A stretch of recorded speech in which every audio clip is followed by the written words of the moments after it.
नमस्कार दोस्तों, आइए जानते हैं आज राजस्थान की बड़ी खबरें। आज की पहली खबर है कि वरिष्ठ नागरिक तीर्थ यात्रा योजना के लिए 18 जुलाई से होगा ऑनलाइन आवेदन। राजस्थान सरकार की वरिष्ठ तीर्थ यात्रा योजना 2025 के लिए ऑनलाइन आवेदन की प्रक्रिया 18 जुलाई से शुरू होगी। देवस्थान मंत्री जोराराम कुमावत ने बताया कि तीर्थ यात्रा योजना के लिए आवेदन की प्रक्रिया 18 जुलाई से शुरू होकर 10 अगस्त 2025 तक चलेगी। योजना में आवेदन के लिए सबसे जरूरी है कि आवेदक का मूल निवासी हो और 60 वर्ष से अधिक की आयु हो। इसके अलावा इस योजना के लिए शर्त है कि आवेदक आयकरदाता नहीं होना चाहिए।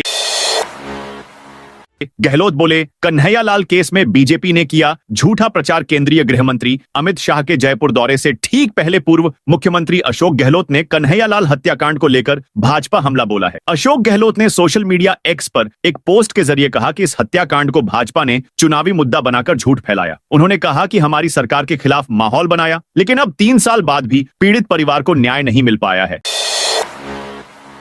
कांग्रेस नेता भाया को सुप्रीम कोर्ट से नहीं मिली राहत। सुप्रीम कोर्ट ने राजस्थान के पूर्व कैबिनेट मंत्री और 12 से पूर्व विधायक प्रमोद जैन भाया की याचिका पर सुनवाई करते हुए राजस्थान सरकार को नोटिस जारी किया। भाया ने याचिका में उनके खिलाफ राजस्थान के विभिन्न थानों में दर्ज 29 एफआईआर को एक साथ मिलाने, क्लब करने या रद्द करने की मांग की थी। हालांकि कोर्ट ने जांच पर रोक लगाने से इनकार कर दिया और भाया को निर्देश दिया कि वे सभी मामलों की जांच में पूरा सहयोग करें। इस मामले की सुनवाई जस्टिस विक्रम नाथ और जस्टिस संदीप मेहता की बेंच ने की।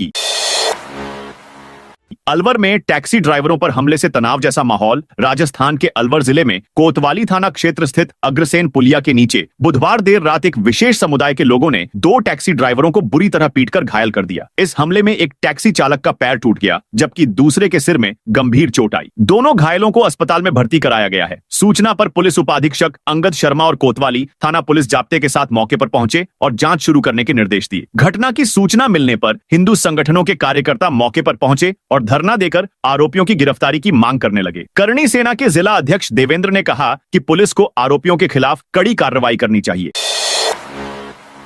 सिंधु दर्शन यात्रा के लिए सहायता राशि 3 गुना बढ़ाई। राजस्थान सरकार के देवस्थान विभाग ने सिंधु दर्शन यात्रा के लिए सहायता राशि 3 गुना बढ़ाई है। लेह लद्दाख स्थित स्थल के लिए की जाने वाली सिंधु दर्शन यात्रा पर अभी तक यात्रियों को 15,000 रुपए राशि पुनर्भरण की जाती है। राज्य सरकार यह राशि तिगुनी करने की तैयारी में है। इसको लेकर देवस्थान विभाग की ओर से प्रस्ताव तैयार किया गया है, जिस पर सीएम भजनलाल ने भी सहमति दी है। सिंधु दर्शन यात्रा की पुनर्भुगतान राशि तिगुनी करने का संकेत देवस्थान मंत्री जोराराम कुमावत ने उदयपुर में आयोजित एक कार्यक्रम में दिया। जयपुर में बोले, शाह पेपर लीक पर एसआईटी का गठन कर अच्छा काम किया। केंद्रीय गृह व सहकारिता मंत्री अमित शाह गुरुवार को जयपुर पहुंचे। दोपहर करीब 12:15 पर जयपुर एयरपोर्ट पर उतरने के बाद वे सभा स्थल दादिया के लिए रवाना होने वाले थे। खराब मौसम के कारण हेलीकॉप्टर से यात्रा संभव न होने पर शाह सड़क मार्ग से दादिया पहुंचे। इस दौरान उन्होंने सहकारिता और युवा सशक्तिकरण से जुड़ी कई योजनाओं को शुभारंभ किया। दादिया में आयोजित कार्यक्रम में अमित शाह ने राजस्थान पुलिस के 100 नए वाहनों को हरी झंडी दिखाकर रवाना किया। इसके बाद उन्होंने सहकारी उत्पादों की प्रदर्शनी का अवलोकन किया। शाह ने सरकारी नौकरी पाने वाले 8,000 युवाओं को नियुक्ति पत्र वितरित किए। इसके लिए प्रशासन सुधार विभाग ने सभा स्थल पर 2 स्टॉल लगाए थे। राजस्थान में नीलाम खानों के संचालन को लेकर सरकार का बड़ा कदम। राज्य सरकार नीलाम खानों को शीघ्र परिचालन में लाने के लिए गंभीरता से प्रयासरत है। इस दिशा में बुधवार को खान विभाग द्वारा जयपुर स्थित आरआईसी में स्टेक होल्डर्स, विभागीय अधिकारियों और संबंधित संस्थाओं की एक महत्वपूर्ण कार्यशाला आयोजित की गई, जिसमें खानों की मंजूरी से जुड़ी प्रक्रियाओं को शीघ्र पूरा करने पर विशेष जोर दिया गया। कार्यक्रम में खान, भूविज्ञान एवं पेट्रोलियम विभाग के प्रमुख सचिव टी रविकांत ने बताया कि राज्य खनिज नीलामी में पहले ही अग्रणी रहा है और अब परिचालन में लाकर निवेश, रोजगार और राजस्व में भी बढ़ोतरी सुनिश्चित की जाएगी। उन्होंने जानकारी दी कि आगामी 3 से 4 महीनों में करीब 10 प्रधान खनिज खानों को शुरू करने का लक्ष्य है। इसके लिए स्टेक होल्डर्स से आवश्यक औपचारिकताओं को समय पर पूरा करने का आग्रह किया गया है। कांग्रेस विधायक रफीक खान ने पीएम मोदी को लिखा पत्र। कांग्रेस की राजस्थान इकाई के सचेतक रफीक खान ने प्रधानमंत्री नरेंद्र मोदी को पत्र लिखकर अजमेर दरगाह की बिगड़ती हालत को लेकर तत्काल हस्तक्षेप करने का अनुरोध किया। खान ने 2 सप्ताह से भी कम समय में दरगाह का ढांचा ढहने की 2 हालिया घटनाएं सामने आने के बाद बुधवार को यह पत्र लिखा। खान ने पत्र में कहा कि अजमेर दरगाह केवल मुसलमानों का धार्मिक स्थल नहीं, बल्कि भारत की एक साझी विरासत है, जहां सभी धर्मों के लोग प्रार्थना करने आते हैं। उन्होंने लिखा, ख्वाजा साहब की दरगाह पूरे पूरे देश की है, लेकिन आज यह उसी सरकार के अधीन उपेक्षित है जिस पर इसकी रक्षा करने की जिम्मेदारी है। चिकन की रेट पर विवाद, चाचा भतीजे की हत्या करने वाले गिरफ्तार। अजमेर में 2 दिन पहले चिकन की रेट 5 रुपए बढ़ाने को लेकर 2 पक्षों में झगड़ा हो गया था। एक पक्ष ने चाकूबाजी कर चाचा भतीजे की हत्या कर दी थी। मामले में अब 4 लोगों को गिरफ्तार किया गया है। Additional SP city Himanshu Jangid और थाना प्रभारी रवीश सामरिया ने मामले का खुलासा करते हुए बताया, मामले में 3 आरोपियों एहसान कुरैशी, यूसुफ कुरैशी और इमरान कुरैशी को गिरफ्तार किया गया है। तीनों आरोपी इलाज के लिए हॉस्पिटल आए थे। लियाकत नाम का आरोपी डिटेन है, वह हॉस्पिटल में भर्ती है। एहसान और यूसुफ दोनों सगे भाई हैं। पूरे घटनाक्रम का मास्टरमाइंड यूसुफ था। जयपुर हेरिटेज निगम क्षेत्र में अवैध निर्माणों की होगी डिटेल, ऑडिट जयपुर नगर निगम। हेरिटेज क्षेत्र में अवैध निर्माण को लेकर मिल रही शिकायतों के बाद कमिश्नर निधि पटेल एक्टिव मोड में आ गई है। बुधवार को पटेल ने लैंड शाखा के अधिकारियों की बैठक ली, जिसमें उन्होंने अब तक अवैध निर्माण के खिलाफ की जानकारी के साथ ही भविष्य की योजनाओं पर चर्चा की। नगर निगम हेरिटेज कमिश्नर निधि पटेल ने लैंड शाखा की बैठक में निगम के सभी जोन में अवैध निर्माण की शिकायतों की डिटेल ऑडिट करने के निर्देश दिए। नरेश मीणा का फिर से नया विवाद। राजस्थान के चर्चित नेता नरेश मीणा एक बार फिर सुर्खियों में हैं। पिछले साल सवाई माधोपुर में एसडीएम को थप्पड़ मारने के मामले में जेल में रहे नरेश मीणा को करीब 8 महीने बाद जमानत मिली थी। जेल से रिहा होने के बाद अब उनका एक वीडियो सोशल मीडिया पर तेजी से वायरल हो रहा है। इस वीडियो में नरेश मीणा सवाई माधोपुर के डिप्टी एसपी डीएसपी उदय मीणा को खुलेआम धमकी देते नजर आ रहे हैं। इस वीडियो में नरेश मीणा ने डीएसपी पर गंभीर आरोप लगाए हैं। वहीं पुलिस प्रशासन और कुछ राजनेताओं पर भी सवाल उठाए हैं।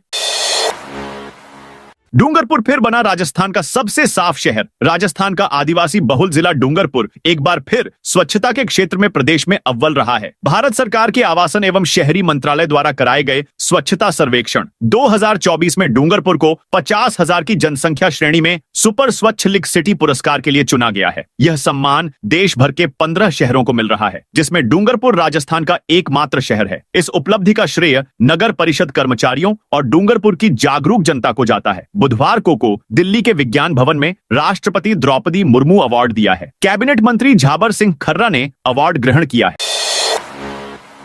भाजपा प्रदेश प्रभारी की पूर्व पीएम मनमोहन पर टिप्पणी से गरमाई सियासत। राज्यसभा सांसद व भाजपा के प्रदेश प्रभारी राधा मोहन दास अग्रवाल की ओर से बुधवार को पूर्व प्रधानमंत्री मनमोहन सिंह को लेकर की गई टिप्पणी के बाद प्रदेश की सियासत गर्मा गई। भाजपा के प्रदेश प्रभारी ने कहा कि जब कहीं रोबोट नहीं था तब कांग्रेस ने पीएम के रूप में रोबोट दिया। इस पर कांग्रेस ने पलटवार करते हुए तंज कसा कि हमने न कभी सरेंडर किया और न कभी पाक में बिरयानी खाई। दरअसल राधा मोहन दास बुधवार शाम को जयपुर पहुंचे थे। वे एयरपोर्ट से बाहर आए तो वहां मीडिया से पूर्व सीएम अशोक गहलोत वार्ता कर रहे थे। राधा मोहन के आने के बाद गहलोत चले गए। इसके बाद राधा मोहन दास ने पूर्व पीएम मनमोहन सिंह पर टिप्पणी करते हुए तंज कसा। राजस्थान में अब नहीं बिकेगा दान में दिया हुआ खून। प्रदेश में कैंप के नाम पर रक्तदान करवाकर चोरी छिपे अन्य राज्यों में भेजने या खुले बाजार में बेचने की बढ़ती घटनाओं के बाद अब राज्य सरकार ने सख्ती की तैयारी कर ली है। इसके लिए राज्य सरकार की ओर से एक ऐप बनाया जा रहा है, जिससे ब्लड की मॉनिटरिंग के साथ ट्रेसिंग और ट्रैकिंग भी की जाएगी। जानकारी के अनुसार ब्लड डोनेशन कैंपों में इकट्ठा होने वाले खून की चोरी छिपे बिक्री की बढ़ती घटनाओं के बाद राज्य सरकार के चिकित्सा विभाग ने इसकी रोकथाम के लिए हाईटेक निगरानी की तैयारी की है। इसके तहत जल्द ही ब्लड कैंप मैनेजमेंट ऐप शुरू किया जाएगा, जिससे कैंप में मिली हर यूनिट की रियल टाइम मॉनिटरिंग और जीपीएस से ट्रैकिंग होगी। साथ ही हर यूनिट पर क्यूआर कोड लगाया जाएगा और उसकी पूरी जानकारी सरकार के हेल्थ पोर्टल पर दर्ज होगी। तत्काल टिकट बुकिंग प्रणाली में हुआ संशोधन। रेलवे ने तत्काल टिकट बुकिंग प्रणाली में संशोधन किया है। ऑनलाइन तत्काल बुकिंग के लिए आधार ओटीपी जरूरी किया गया है। उत्तर पश्चिम रेलवे के मुख्य जनसंपर्क अधिकारी शशि किरण के अनुसार रेलवे के ऑनलाइन तत्काल बुकिंग के लिए आधार ओटीपी सत्यापन अनिवार्य हो गया है। यात्री मोबाइल ओटीपी की सत्यापन के बिना तत्काल टिकट हासिल नहीं कर पाएंगे।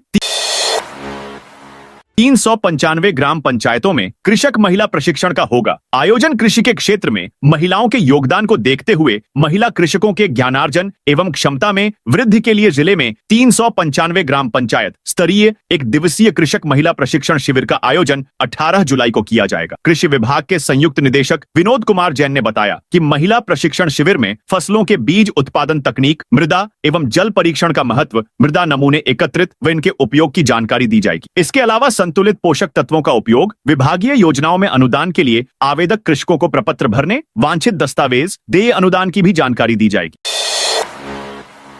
17 से 18 जुलाई को भारी बारिश की चेतावनी। राजस्थान में एक बार फिर मानसून की रफ्तार तेज होने वाली है। मौसम विज्ञान केंद्र जयपुर के अनुसार दक्षिण पश्चिम बिहार और इसके आसपास के उत्तर प्रदेश क्षेत्र में एक स्पष्ट कम दबाव का क्षेत्र well marked low pressure area बना हुआ है। यह तंत्र आगामी 2 दिनों में उत्तर पश्चिम दिशा में आगे बढ़ सकता है, जिसका सीधा असर राजस्थान पर पड़ेगा। मौसम विभाग के अनुसार इस प्रणाली के प्रभाव से 17 जुलाई से पूर्वी राजस्थान के कुछ हिस्सों में भारी बारिश की गतिविधियों में फिर से वृद्धि होने की संभावना है। खासकर कोटा और भरतपुर संभाग में कहीं कहीं भारी बारिश हो सकती है। 18 जुलाई को कोटा और भरतपुर संभाग में कुछ स्थानों पर भारी से अति भारी बारिश की चेतावनी जारी की गई है। वहीं अजमेर, उदयपुर और जयपुर संभाग में मध्यम से कहीं कहीं भारी बारिश का पूर्वानुमान है। बीकानेर संभाग में अगले 2-3 दिनों तक हल्की से मध्यम वर्षा हो सकती है, जबकि जोधपुर संभाग में केवल कुछ ही स्थानों पर छिटपुट हल्की वर्षा की संभावना जताई गई है।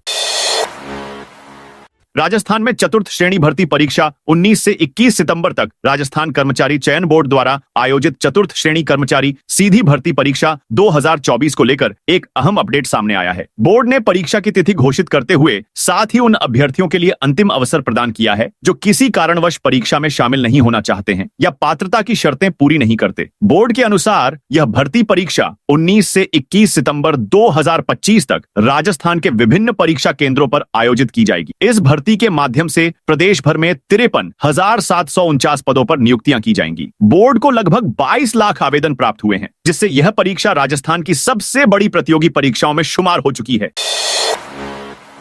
डिप्टी सीएम प्रेमचंद बैरवा के घर पर हुई मंत्रियों की डिनर पार्टी। राजस्थान के डिप्टी सीएम प्रेमचंद बैरवा ने बुधवार रात अपने घर पर एक भव्य रात्रिभोज का आयोजन किया, जिसमें मुख्यमंत्री भजनलाल शर्मा, भाजनलाल शर्मा और मंत्रिमंडल के अन्य सदस्यों ने शिरकत की। इस रात्रिभोज का उद्देश्य मंत्रियों के बीच आपसी तालमेल और समन्वय को बढ़ावा देना था। प्रेमचंद बैरवा के परिवार ने मेहमानों का खास ध्यान रखा। उनकी पत्नी नारायणी देवी, बेटे चिन्मय और बेटी पूजा और दामाद ने खुद मंत्रियों का स्वागत किया। भोजन में क्या परोसा जाए, इस पर भी डिप्टी सीएम प्रेमचंद बैरवा और उनकी पत्नी नारायणी देवी का खास ध्यान रहा।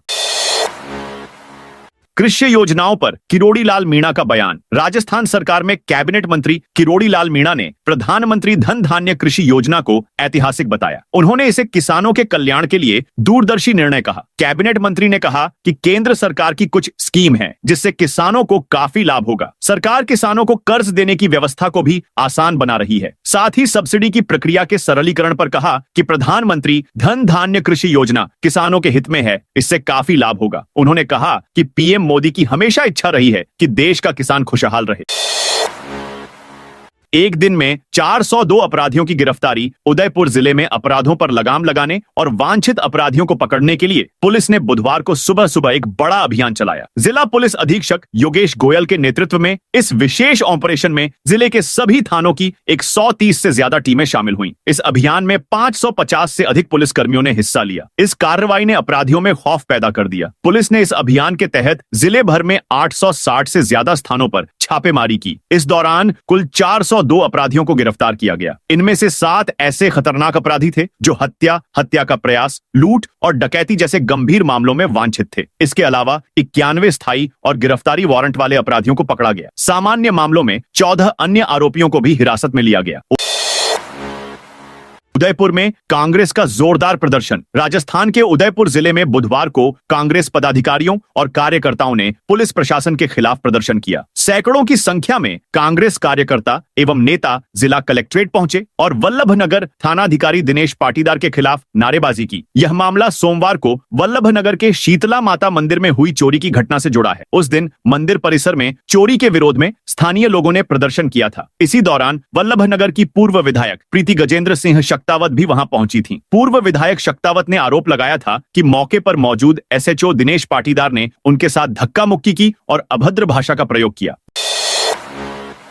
जंजीरों में जकड़कर खाटू श्याम जी पहुंचा। 21 साल का बाबा खाटू श्याम का भक्त केशव सक्सेना अपने पूरे शरीर को 12 लोहे की जंजीरों से जकड़कर 18 किलोमीटर की कठिन पदयात्रा पूरी कर खाटू श्याम जी मंदिर पहुंचा। यह उसकी दूसरी ऐसी यात्रा है जिसमें उसने 10 किलो वजनी जंजीरों से हाथ, पैर और कमर बांधकर 27 घंटे तक बिना कुछ खाए पिए बाबा के दरबार में हाजिरी लगाई।